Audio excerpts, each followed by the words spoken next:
এরকম একটা ভালো ডিসি পাইতে হলে ভালো একটা মা লাগবে, ভালো একটা ওসি পাইতে হলে ভালো একটা মা লাগবে, ভালো একটা এসপি পাইতে হলে ভালো একটা মা লাগবে, ভালো একটা প্রফেসর পাইতে হলে ভালো একটা মা লাগবে, ভালো একটা চেয়ারম্যান পাইতে হলে ভালো একটা মা লাগবে, ভালো মেম্বার পাইতে হলে ভালো মা লাগবে, ভালো এমপি পাইতে হলে ভালো মা লাগবে, ভালো মন্ত্রী পাইতে হলে ভালো মা লাগবে।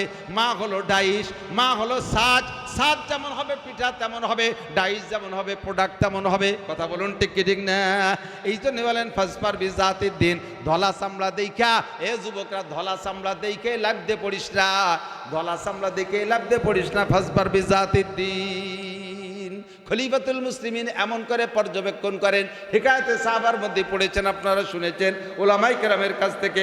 এমন করে জঙ্গলের মধ্যে গেছে, গিয়ে দেখে চুলার আগুনের মতো আগুন জ্বলতেছে, কাছে গিয়ে দেখে এক মহিলার কয়েকটা ছোট ছোট বাচ্চা কান্নাকাটি করতেছে, আর মহিলা চুলায় জাল দিচ্ছে হাড়ি বসাই দিয়া।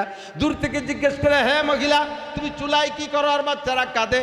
কয়ে ভাই উনি চেনে না, ওই মহিলা চেনে না যে হযরত ওমর খলিফাতুল মুসলিমিন প্রেসিডেন্ট। উনি বলছে ভাই রে তোমার কাছে বলে কি লাভ হবে, আমি সারাদিন কোনো ইনকাম করতে পারি নাই, কোনো কামাই নাই, চাল ডাল কোনো আয় রোজগার কোনো কিছুই করতে পারি নাই, বাচ্চারা ক্ষুধার যন্ত্রণায় কাঁদতেছে, হাড়ির ভিতরে আমি একটু পানি জাল দিচ্ছি আর তাদেরকে সান্ত্বনা দিচ্ছি, বাপ একটু অপেক্ষা কর, ধৈর্যদার রান্না হবে। আমি জাল দিতে দিতে ওরা কান্নাকাটি করতে করতে এক পর্যায়ে ঘুমিয়ে যাবে, এরপরে হাড়িটা নামায় আমিও ঘুমাবো। সকালবেলা দেখি আল্লাহ কোনো ব্যবস্থা করে নাকি।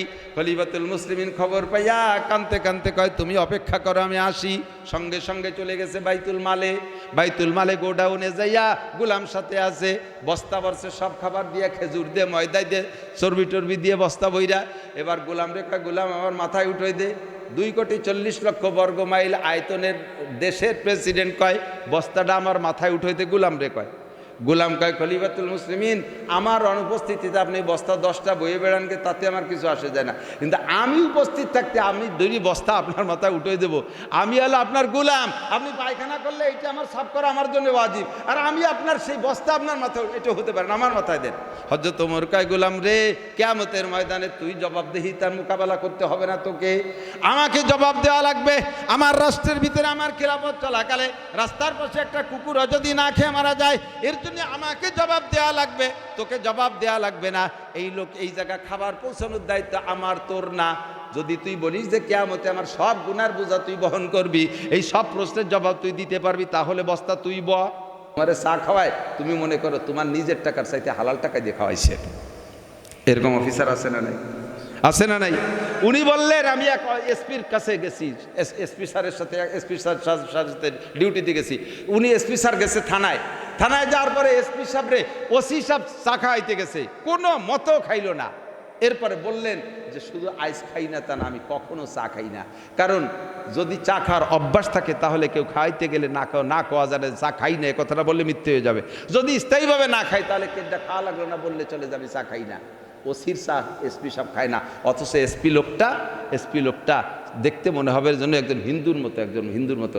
এই লোকটা কোনো হারাম খায় না, 1 টাকা ঘুষ খায় না, রাত্রে তাহাজ্জুদ পড়ে, 5 ওয়াক্ত নামাজ জামাতে পড়ে, এরকম আল্লাহ ওয়ালা। আমার গোপালগঞ্জের বর্তমান ডিসি প্রত্যেক দিন বললে ভুল হবে, পিরাই পুরো থানার 5টা থানায়, দূরে থানা কোটালীপাড়া, মোকশেদপুর, টুঙ্গিপাড়া, কাশিয়ানি, গোপালগঞ্জের যে কোনো ইউনিয়নে একটা মাদ্রাসায় যাইয়ে ফজরের নামাজ পড়ে। গোপালগঞ্জ শহরে থাকে ডিসি সাহেব, মোকশেদপুর যে মহারাজপুর মাদ্রাসায় ফজরের নামাজ পড়ছে। যে লোকটা অত দূর যে ফজরের নামাজ পড়ছে সেই লোকটা নিশ্চয়ই তাহাজ্জুদের নামাজ পড়ছে। রাত্রে তাহাজ্জুদ পড়ে ডিসি সাহেব সে জায়গায় যে ফজরের নামাজ পড়ছে, দূরে গাড়ি রেখে মাদ্রাসায় যে ফজরের নামাজ পড়ে এরপরে চলে আসছে, বেরোয় আসছে, কেউ পরিচয় দেয় না যে আমি ডিসি। ওই জায়গার হুজুররা যখন ফিরে ডিসি অফিসে আসছে, মিটিং কল হয়েছে, আসে যে লোকটা দিয়ে আগে একদিন ফজরের নামাজ পড়লো আগে ওই জায়গা, ছদ্মবেশে যাইয়া ঘুরে উম্মতের খবর নাই, নিশ্চয়ই খুঁজে দেখেন তার মাটা ভালো। এরকম একটা ভালো ডিসি পাইতে হলে ভালো একটা মা লাগবে, ভালো একটা ওসি পাইতে হলে ভালো একটা মা লাগবে, ভালো একটা এসপি পাইতে হলে ভালো একটা মা লাগবে, ভালো একটা প্রফেসর পাইতে হলে ভালো একটা মা লাগবে, ভালো একটা চেয়ারম্যান পাইতে হলে ভালো একটা মা লাগবে, ভালো মেম্বার পাইতে হলে ভালো মা লাগবে। লাগবে, ভালো এমপি পাইতে হলে ভালো মা লাগবে, ভালো মন্ত্রী পাইতে হলে ভালো মা লাগবে। মা হলো ডাইস, মা হলো সাজ, সাজ যেমন হবে পিঠা তেমন হবে, ডাইস যেমন হবে প্রোডাক্ট তেমন হবে। কথা বলুন ঠিক কি ঠিক না? এই জন্য বলেন ফাসপার বিজাতির দিন, ধলা চামড়া দেখা এ যুবকরা ধলা চামড়া দেখে লাগতে পড়িস না, ধলা চামড়া দেখে লাগতে পড়িস না, ফাসপার বিজাতির দিন। খলিফাতুল মুসলিমিন এমন করে পর্যবেক্ষণ করেন, হিকায়াতে সাহাবার মধ্যে পড়েছেন, আপনারা শুনেছেন ওলামায়ে কেরামের কাছ থেকে। এমন করে জঙ্গলের মধ্যে গেছে, গিয়ে দেখে চুলার আগুনের মতো আগুন জ্বলতেছে, কাছে গিয়ে দেখে এক মহিলার কয়েকটা ছোট ছোট বাচ্চা কান্নাকাটি করতেছে, আর মহিলা চুলায় জাল দিচ্ছে হাড়ি বসাই দিয়া। দূর থেকে জিজ্ঞেস করে, হ্যাঁ মহিলা তুমি চুলায় কি করো আর বাচ্চারা কাঁদে? কয়ে ভাই উনি চেনে না, ওই মহিলা চেনে না যে হযরত ওমর খলিফাতুল মুসলিমিন প্রেসিডেন্ট। উনি বলছে ভাই রে তোমার কাছে বলে কি লাভ হবে, আমি সারাদিন কোনো ইনকাম করতে পারি নাই, কোনো কামাই নাই, চাল ডাল কোনো আয় রোজগার কোনো কিছুই করতে পারি নাই, বাচ্চারা ক্ষুধার যন্ত্রণায় কাঁদতেছে, হাড়ির ভিতরে আমি একটু পানি জাল দিচ্ছি আর তাদেরকে সান্ত্বনা দিচ্ছি, বাপ একটু অপেক্ষা কর, ধৈর্যদার রান্না হবে। আমি জাল দিতে দিতে ওরা কান্নাকাটি করতে করতে এক পর্যায়ে ঘুমিয়ে যাবে, এরপরে হাড়িটা নামায় আমিও ঘুমাবো। সকালবেলা দেখি আল্লাহ কোনো ব্যবস্থা করে নাকি। খলিফাতুল মুসলিমিন খবর পাইয়া কানতে কানতে কয় তুমি অপেক্ষা করো আমি আসি। সঙ্গে সঙ্গে চলে গেছে বাইতুল মালে, বাইতুল মালে গোডাউনে যাইয়া গোলাম সাথে আছে, বস্তা ভরছে সব খাবার দিয়ে, খেজুর দিয়ে, ময়দা দিয়ে, চর্বি টর্বি দিয়ে বস্তা বইরা। এবার গোলাম রেখা, গোলাম আমার মাথায় উঠে দে, 2,40,00,000 বর্গ মাইল আয়তনের দেশের প্রেসিডেন্ট কয় বস্তাটা আমার মাথায় উঠে দে। গোলাম রে কয়, গোলাম কয় খলিফাতুল মুসলিমিন আমার অনুপস্থিতিতে আপনি বস্তা 10টা বয়ে বেড়ানকে তাতে আমার কিছু আসে যায় না, কিন্তু আমি উপস্থিত থাকতে আমি 2 বস্তা আপনার মাথায় উঠে দেবো। আমি হলো আপনার গোলাম, আপনি পায়খানা করলে এটা আমার সাফ করা আমার জন্য ওয়াজিব, আর আমি আপনার সেই বস্তা আপনার মাথায় এটা হতে পারে না, আমার মাথায় দেন। হযরত ওমর কয় গোলাম রে কিয়ামতের ময়দানে তুই জবাবদিহি তার মোকাবেলা করতে হবে না তোকে, আমাকে জবাব দেওয়া লাগবে। আমার রাষ্ট্রের ভিতরে আমার খেলাফত চলাকালে রাস্তার পাশে একটা কুকুর যদি না খেয়ে মারা যায়, এর জন্য আমাকে জবাব দেওয়া লাগবে, তোকে জবাব দেওয়া লাগবে না। এই লোক এই জায়গা খাবার পৌঁছানোর দায়িত্ব আমার তোর না। যদি তুই বলিস যে কিয়ামতে আমার সব গুনার বোঝা তুই বহন করবি, এই সব প্রশ্নের জবাব তুই দিতে পারবি, তাহলে বস্তা তুই গোলামকে আল্লাহর রাস্তায় মাপ চাই, ঠিক আছে আল্লাহর রাস্তা আপনি নেন। 2 ঠেলে হযরত ওমরের মাথায় উঠে দিছে। হযরত ওমর নিজে যাইয়া, শুনছেন গল্প ভালোই, আরও আগে শুনেছেন, নিজে যাইয়া মহিলারে কয় মা তুমি একটু সরিয়ে বসো, আমি নিজে হাতে একটু রান্না বান্না করে খাওয়ার ব্যবস্থা করি। সুন্দর করে হাঁড়িতে সব কিছু দিয়ে রান্না কইরা, বাচ্চারা ঘুমিয়ে গেছে, ঘুম থেকে উঠাইয়া তাদেরকে খাওয়াইছে। বর্ণনাকারী বলেন গোলাম যিনি সাথে ছিলেন তিনি হাদিসের বর্ণনা, সেও তো সাহাবা। উনি বলেন আমি দেখতেছিলাম হযরত ওমরের ঘন দাড়ি ফুয়াইয়া আগুন জ্বালাচ্ছে, আর দাড়ির মধ্যে ঢুকতেছে, চোখ দিয়ে পানি পড়তেছে, দাড়ি ভাইসে যাচ্ছে, দাড়ির ভিতরে দাড়ির ভিতরে ধুমো ঢুকছে। আমি দেখতেছি আমার এখনো চোখে ভাসে। এইভাবে রান্না করে বাচ্চাদেরকে উঠে খাওয়াইয়া এরপরে তাদেরকে কয় তোমরা এই রাতের বেলা একটু খেলাধুলা করো, তোমাদেরকে এসে কান্না দেখছি, তোমাদেরকে হাসিটা আমি দেখে যেতে চাই, এইরকম তোমাদের হাসি না দেখা পর্যন্ত আমি যাব না। এরপরে মহিলাকে বললেন মহিলা তুমি এগুলো রেখে দাও, পরে প্রয়োজন হলে আমার খবর নিও। এবার মহিলা দোয়া করতেছে আল্লাহর কাছে, আর হযরত ওমরে বদদোয়া দিচ্ছে, বলতেছে আল্লাহ তুমি ওমরে ধ্বংস করে দাও, এই লোকরে খলিফাতুল মুসলিমিন বানাও, এই লোকরে প্রেসিডেন্ট বানাও, ওমরের মতো রাজার আমাকে দেশে দরকার নাই। হযরত ওমর তখনও পরিচয় দেয় না যে তুমি কি আমারে চেনো, আমি ওমর। হযরত ওমর বলতেছে মা তোমার দোয়া আল্লাহ কবুল করুক, তুমি যখনই এই খাবার ফুর হয়ে যায় তখন তুমি অমুক জায়গায় যাবা, তোমার যা লাগবে সব দেবে, তবে তুমি যে ওমরে বদদোয়া দিচ্ছ কী জন্য দিচ্ছ? কয় ওমর আমাকে খবর নেয় না। কয় ওমর খবর নেবে, তুমি এই জায়গায় আসো তা কি ওমর জানে? না জানলে ওমর এত ইঞ্চি ইঞ্চি মাটিতে খবর নেবে কি রে? তো দুর্ভাগ্যবশ বা সৌভাগ্যবশত আমি এখানে আসছি, তাই তুমি ধরা পড়ে গেছো, তাই তোমার কাছে আমার কাছে তুমি ধরা পড়ছো, ব্যবস্থা করছি। তো এইরকম যদি কেউ রাস্তাঘাটে পড়ে থাকে আমি তার খবর নেব কিভাবে? ও মা তুমি এখন থেকে যাইও, তোমার প্রত্যেক প্রয়োজন পূরণ করা হবে, আমি খলিফাতুল মুসলিমিন ওমর। মহিলা এবার থরথরায় কাঁদে, ওরে আল্লাহ এইবার কি কারে বদ্ধ আল্লাহ, এদি যারে বদ্ধ আছি সেই ওমর। ইজা কানা উমার রকম কেন হাজার হাজার গল্প ভালো ভালো নেতাদের। আবার দেশে ফিরাউনের গল্প আছে, নমরুদের গল্প আছে, কারুনের গল্প আছে, আছে না নাই কথা বলেন? এরকম জালেম শাহী আমাদের দেশে আসছিল না, কথা বলেন ছিল না, এখনো নাই তা না, এখনো নাই তা না। শুধু নির্বাচন দেওয়ার পরে বোঝা যাবে যে কারা আসলো আর তাদের আচরণ কেমন হতে পারে। শান্তি যদি পাইতে চান তাহলে সিদ্ধান্ত তাড়াতাড়ি নিয়ে ফেলেন। বাংলাদেশ স্বাধীনের পর থেকে নিয়ে এ পর্যন্ত বহু দেখছেন, আমি তো কম দেখিনি, আমিও তো 55 বছর বয়স, 69 আমার জন্ম। যেদিন থেকে বোঝা শুরু করছি প্রেসিডেন্ট জিয়াউর রহমানের থেকে বোঝা শুরু করছি। প্রেসিডেন্ট জিয়াউর রহমান যখন প্রেসিডেন্ট, সেই সময় আমি ক্লাস 3-তে পড়ি। ওনার ছাপাইনি বই আমি সর্বপ্রথম 3-তে কিনে পড়ছি। তো তারপরের থেকে একটু একটু করে বুঝি বড় হই। কত রাজা দেখলাম, যে রাজারা যখন আসে আর এক রাজা তাকে সমালোচনা করে, তারা কয় ওরা স্বৈরাচার, ওরা জালেম, ওরা অত্যাচারী। তো এইভাবে আজও পর্যন্ত কোনো ইনসাফগার বাদশা আমরা খুঁজে পেলাম না, কোনো ন্যায় বিচারক রাজা পেলাম না, যেই রাজাকে আল্লাহ রসুল ভালো বলে। এরকম কোনো রাজা না পাইলাম ওয়ার্ল্ডে, না পালাম ইউনিয়নে, না পালাম উপজেলায়, না পালাম কি বলা হয় সংসদ সদস্য হিসেবে, না পালাম দেশের ভিতরে। এবার আল্লাহ তাআলা যে সুযোগ দিয়েছে, সিদ্ধান্ত আপনার আমার হাতে। যদি ভুল করেন তাহলে আর কোনোদিন সুখ শান্তির কোনো রাস্তা খুঁজে পাবেন না। নবী পাক বলেন ইজা কানা উমারাকুম খিয়ারাকুম, ভালো নেতারা ওলামায়ে কেরাম ছাড়া ভালো নেতা হতে পারে না। ক্লিয়ার বলে দিয়ে গেলাম। তবে হুজুরদের কোনো দলের নাম করলাম না। বিশ্বাস না হয়, আফগানিস্তান চালাচ্ছে মৌলবীরা। আফগানিস্তান কারা চালাচ্ছে? মৌলবীরা। একেবারে ফ্রেশ মৌলবী, ওর মধ্যে কোনো ভেজাল কুজাল নাই। তাও কওমি মাদ্রাসার হুজুর, ওরা বিসিএস ক্যাডার না, আইএ বিএ এমএ পাস না, ওরা কোনো কলেজে পড়া মৌলবী না। ডাইরেক্ট আমরা কওমি মাদ্রাসায় যেমন বেসরকারি মাদ্রাসায় পড়ি, ওরাই বেসরকারি মাদ্রাসার হুজুর।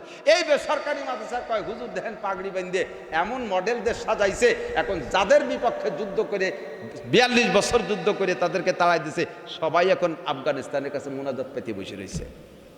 স্বীকৃতি দেয় না, তাদের সাথে কূটনৈতিক সম্পর্ক করার জন্য চেষ্টা করতেছে। সেখানে খনিজ সম্পদ আল্লাহ উগরায় দিয়েছে, জমিনের ফসল আল্লাহ তাআলা অধিকভাবে ফলাই দিচ্ছে, আনার ফলতেছে, আঙ্গুর ফলতেছে, সব ফসল, বিভিন্ন প্রকারের ফল যা আমরা কোনোদিন চোখেও দেখিনি। আমার বাড়ির কাছে মসজিদে, আমার মাদ্রাসার মসজিদে আসছিল ইস্তেমার কয়েকদিন আগে, আফগানিস্তানের থেকে 8 জনের এক জামাত। আরই কি নতুন নতুন ফল আমাদেরকে খুলে খুলে খাওয়াচ্ছে, তো জীবনে দেখিও নাই কোনোদিন। বলে যে সবই আমাদের আফগানি ফল। আল্লাহ তাআলা সমস্ত নিয়ামতের দরজা আমাদের জন্য খুলে দিয়েছে। যদি আপনারা সিদ্ধান্ত সেভাবে নেন, বাংলাদেশ উর্বর জমিন, এখানে কিছু লাগে না, সার ওষুধ কীটনাশক কিছু লাগে না। চৈত্র বৈশাখ মাসে মাঠ শুকিয়ে গেছিল, ঘাসপালার কোনো নাম ছিল না, একটা বৃষ্টি নামছে দেখেন কি যে সবুজে শ্যামলে ভরে গেছে। এখানে একটা বীজ পড়লে পানি দেওয়া লাগে না, আসমানি পানিতে সাথে সাথে গজায় যায়, আর সেখান থেকে গাছ বড় হয়, সেখান থেকে ফল ফুলে ভরে যায়। এটা বাংলাদেশ বড় উর্বর জমিন। এর পায়ের নিচে অনেক খনিজ সম্পদ আছে। আল্লাহর হুকুম, কুরআনী হুকুম যদি বাস্তবায়ন করতে পারেন, ইনশাআল্লাহ জমিন থেকে বরকত, আসমান থেকে রহমত। আল্লাহ নিজেই বলেন, ওয়ালাউ আন্না আহলাল কুরা আমানু ওয়াত্তাকাউ লাফাতাহনা আলাইহিম বারাকাতিম মিনাস সামাই ওয়াল আরদ। শান্তি সবাই চাও, অশান্তি কেউ চাও না। শান্তি যদি পাইতে চাও তাহলে আমি তোমাদেরকে প্রস্তাব দিলাম, ওয়ালাউ আন্না আহলাল কুরা আমানু, যদি দেশবাসী ইমানদার হয়ে যাও, এই দেশবাসী যদি ইমানদার হয়ে যাও, আল্লাহর উপরে গভীর বিশ্বাস স্থাপন করতে পারো, আল্লাহ ছাড়া কোনো মাবুদ নাই। একটু বলেন আল্লাহ ছাড়া কোনো, কলেমা পড়ি লা ইলাহা ইল্লাল্লাহু মুহাম্মাদুর রাসূলুল্লাহ। একেবারে ইয়াকিন করেন না, একটু বিশ্বাস করেন, অন্তর মধ্যে ঢুকাই নেন। আল্লাহ ছাড়া কোনো মাবুদ, আল্লাহ ছাড়া রজ্জাক, রিজিক দাতা কে, বিধানদাতা কে, বাঁচানোওয়ালা কে, মারনেওয়ালা কে। যতবার আল্লাহ বলবেন 4000 করে নাকি পাবেন। খাওয়ায় কে, পড়ায় কে, টাকা দেয় কে, পয়সা দেয় কে, সম্মান দেয় কে, ইজ্জত দেয় কে, ধন দেয় কে, বলতে থাকেন না। কে দেয়? জোর হলো না।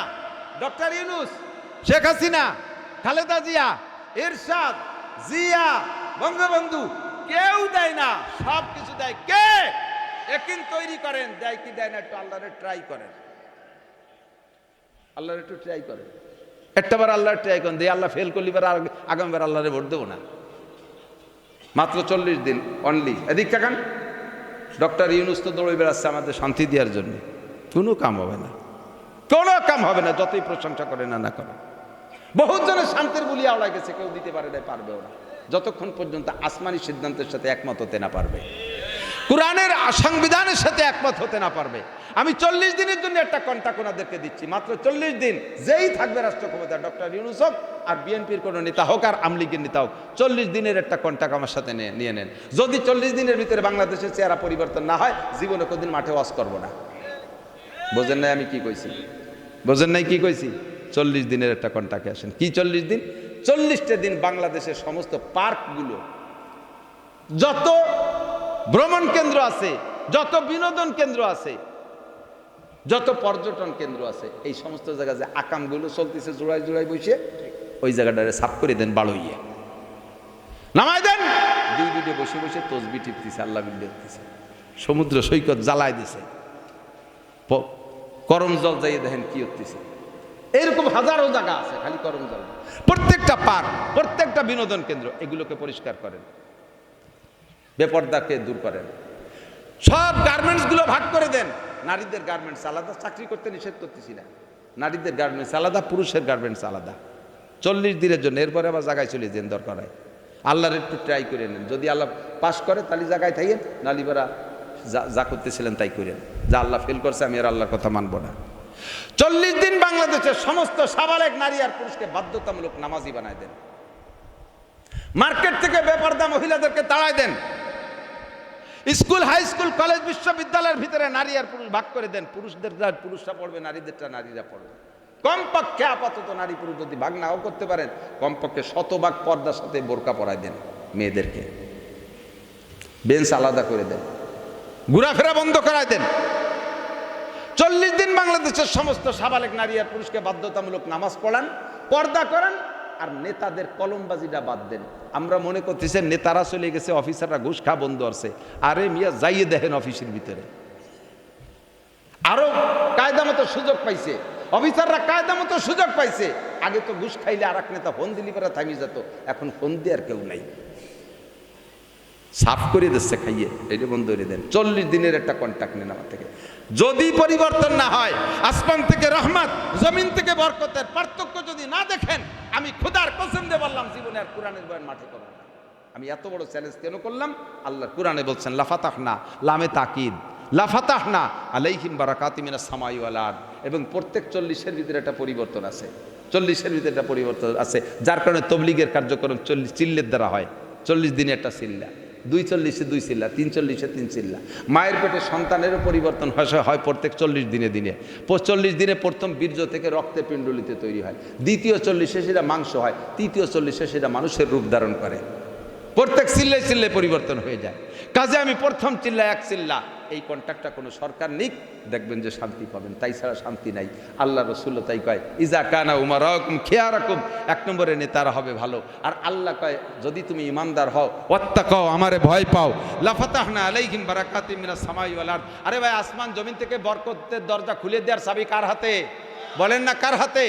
কোনো রাজা বাচ্চার হাতে নয়। যত বড় বুলিয়া ওলা, আমি এটা করেছি, ওটা করেছি, সেটা করেছি, দেখেন এই কয় মাসে কি করছি। এরপরে আর এক দল করেছে, দেখেন এত বছর ধরে কি করেছি, আরো সামনে সুযোগ দেন, কি করে ছাড়িয়ে দেয়। একেবারে রাস্তা কেটে খাল বানাই দেবো, 12 মাস কাল নৌকো বেয়ে বেড়াবেন, লাঠির মধ্যে মুগুর ভরবো, আসমান ভেঙে জমিনে নামাই দেবো, সিঁড়ি বুঝে আটি বানবো, কেউ কিছু করতে পারবে না, কিচ্ছু করতে পারবে না। কারণ কোরআনের সংবিধান না আসা পর্যন্ত ইফটিজিং বন্ধ করে দেন, ইফটিজিং বন্ধ। আরে ইফটিজিংয়ের আইন করে, ইফটিজিংয়ের আইন করে ইফটিজিং বন্ধ করে, তার মানে ধর্ষণ অপহরণ বন্ধ করে। হইছে বন্ধ? হইছে? র্যাব, কুবরা, আর্মি, পুলিশ কত ব্যবহার করতেছে, হইছে তা বন্ধ? নুসবিধি চলতেই তাহলে রয়েছে। যারা বন্ধ আরে তারাই দিন নুসমি হতেছে, বন্ধ করে যারা তারাই নুসমি করতেছে, তাহলে বন্ধ হবে কে রে? বক্তা যদি নিজে ওয়াজের পর আমল না করে, শ্রোতারা তাই আমল করে নাকি? নেতা হয়ে যদি তুমি নুসমি করো, তাহলে তোমার দেশে তুমি কিভাবে শাসন করবা? বাংলাদেশের কোনো যুবক ইফতিজিং করে না, এদিকে খেয়াল করেন। কোন যুবক এত বড় দুঃসাহসী হয় নাই যে একটা মেয়ে শতভাগ পর্দা করে তার ঘরের ভিতরে থেকে বের করে না অপহরণ করছে, দর্শন করছে, এরকম প্রমাণ কোথাও নাই। ইফটিজিং এর শিকার তুমি মহিলা হও। পুরুষে ইফটিজিং করে না, তুমি ইফটিজিং এর পরিবেশ তৈরি করে দাও। পুরুষে ধর্ষণ করে না, তুমি ধর্ষিতা হও। শেষটায় তুমি গায়ে লিয়ে দিছো, পুরুষের সাথে ঘষাঘষি করতেছ। পুরুষ তো এত বড় পিসা বইয়ে নাজিলই নেই। তুমি যাও কাউ জায়গা ঘুরতে, তুমি যাও কেন ওখানে? কথা কন না কেন? পর্দার পরিবেশ করে দেন, আসমান থেকে রহমত, জমিন থেকে বরকত নাজিল হবে। আর নবী বলছেন 3টা, নেতারা ভালো হতে হবে। একটু কন কি হবে? নেতারা কি হবে? সুদখোর নেতা ভালো, একটু কন না কেন? ঘুষখোর, বেনামাজি, নুচ্ছ নেতা, মদখোর নেতা, গাঁজাখোর নেতা, হ্যাঁ, বদমায়েশ নেতা। রাস্তায় মাল বরাদ্দ দিয়েছে 6 মাইল রাস্তা, এক পাশে করতে করতে ডলন গাড়ি ওই মাথায় গেছে, এই পাশে রাস্তার টিউমার, বিষফোড়া, খাইজনি, চুলকনি, খোয়া জুজুরে খালের মধ্যে নামি চলে গেছে, ব্যানের পা পিছলে চলে গেছে। নেতা, উনি এলাকার নেতা, উনি কন্ট্রাক্টর তার এলাকায়। তুমি চলবা না এই রাস্তা দিয়ে? 1 বছর হইতে না হইতে রাস্তার এমন অবস্থা, রাস্তার নাম দিয়েছে ডেলিভারি রোড। মানে ডেলিভারি রুগী একটা হাসপাতালে এসছে, নসিমনের জাহিতি রাস্তায় বাচ্চা ডেলিভারি হয়ে গেছে, এই জন্য রাস্তার নাম তুলছে ডেলিভারি রোড। এই রাস্তা করছে কি হাটাজারি হুজুর? রাস্তার কন্ট্রাক্টর খুলনা দারুল উলুমের মোহতাম সাহেব ছিল, হ্যাঁ মৌলানা কি বলা হয় এই হাকিমপুরের হুজুর আব্দুল মাবুদ সাহেব ছিল। কন্ট্রাক্টর কেরা ছিল? বাগা বাগা নেতারা, যাদের চরিত্র হুলির মতো পবিত্র। পুরো বাবা আস্তাগফিরুল্লাহ। যদি আপনাদের সামনে কোরআন সুন্নাহর নেতা আসে, একটু কি সমর্থন দিতে পারবেন? একটু পারবেন? মন থেকে বলেন তো। যত আমলিগ আর বিএনপির ভাইরা আছেন, জাতীয় পার্টির ভাইরা আছেন, হুজুররা তো আছে, তাকে তো চিকটে তোমার হাতে আছে, ভগেটে আছে, এই তিন দলের যারা আছেন, আপনাদের কাছে একটা প্রস্তাব রাখি। 55 বছর বলি তো দেখছেন না, স্বাধীনের পরে 55 বছর দেখছেন, একটা বার একটু পাল্টাই দিয়ে দেখেন। যদি ফেল করে তাহলে সামনে বার আমরা সবাই মিলে আপনাকে নৌকায় উঠে যাব, আপনাকে ধানের শীষের বোঝা মাথায় ধরবো, আপনাকে লাঙ্গলের গুটি আমরা ধরবো। একটা বার চান্স দেন, দেখেন, আল্লাহকে ট্রাই করেন একটা বার। জীবনে বহুত দেখলেন, কথাক্ষণ ঠিক কি ঠিক না?